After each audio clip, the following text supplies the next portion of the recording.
Здравствуйте, все, кто заглянул на мой канал. В этом видео я расскажу вам, как живут русскоговорящие пенсионеры в нашем селе. Село называется Подвис. И находится оно в 70 километрах от моря и от города Бургас. И несмотря на такое неблизкое расстояние до моря, в нашем селе живет около 100 русскоговорящих семей. Это люди разных национальностей, но все выходцы из бывшего СССР. Первые переселенцы были из Белоруссии, России, Прибалтики, Украины. А последние несколько лет сюда перебрались люди из Германии, Израиля и даже Австралии. Но все они тоже выходцы из СССР. Здесь на канале меня часто спрашивают, как живут русские пенсионеры в Болгарии, хватает ли им пенсии и как сейчас получают свои деньги. Конечно, сейчас стало намного сложнее, чем несколько лет назад. Но из моих знакомых по причине нехватки денег никто не уехал обратно. Итак, как же живут сейчас русские пенсионеры на свои пенсии? Что я могу сказать? Экономно. Некоторые даже устроились на работу. Кто-то на постоянную, а кто-то только в летнее время на море. Летом в отелях всегда не хватает работников. Остальные тоже как-то справляются. Кому-то хватает пенсии. У всех есть сад-огород, где все выращивается и консервируется на зиму. У многих садоводство – это еще и хобби, и у них прекрасные участки. А некоторые держат кур, уток, коз и даже пчел. Я тоже несколько лет держала кур. Не могу передать словами тот восторг, который я испытывала, когда в инкубаторе вылуплялись цыплята. Это просто чудо. Эти милые птицы, которых вы видите на видео, я снимала у моих хороших знакомых в их саду этой зимой. Еще в нашем селе живет аж 5 художников. Вероятно, здешняя природа притягивает артистические души. Но должна сказать, что картины в Болгарии не сильно востребованы, к сожалению.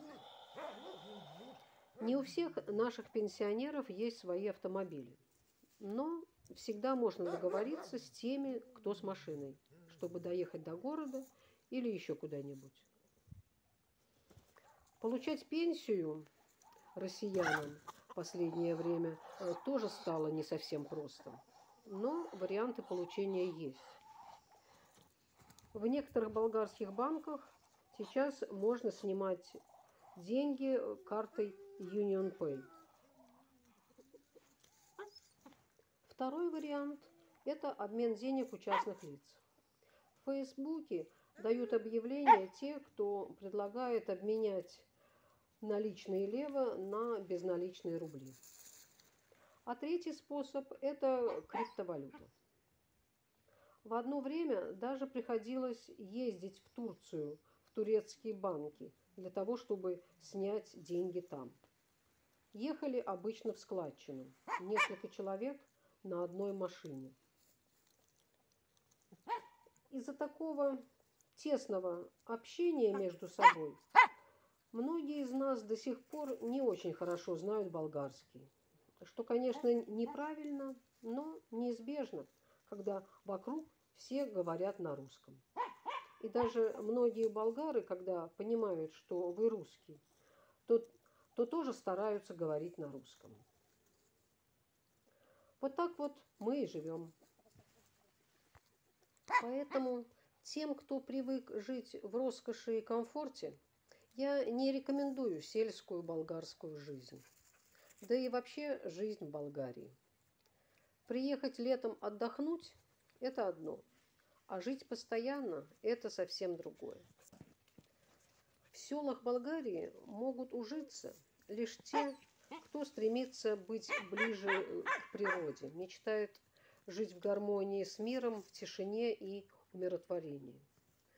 Кому так же, как и мне, хочется утром пройтись босиком по траве, сорвать персик или помидор, или гроздь винограда, а ночью смотреть на яркие звезды, которые здесь кажутся ближе, чем где-либо.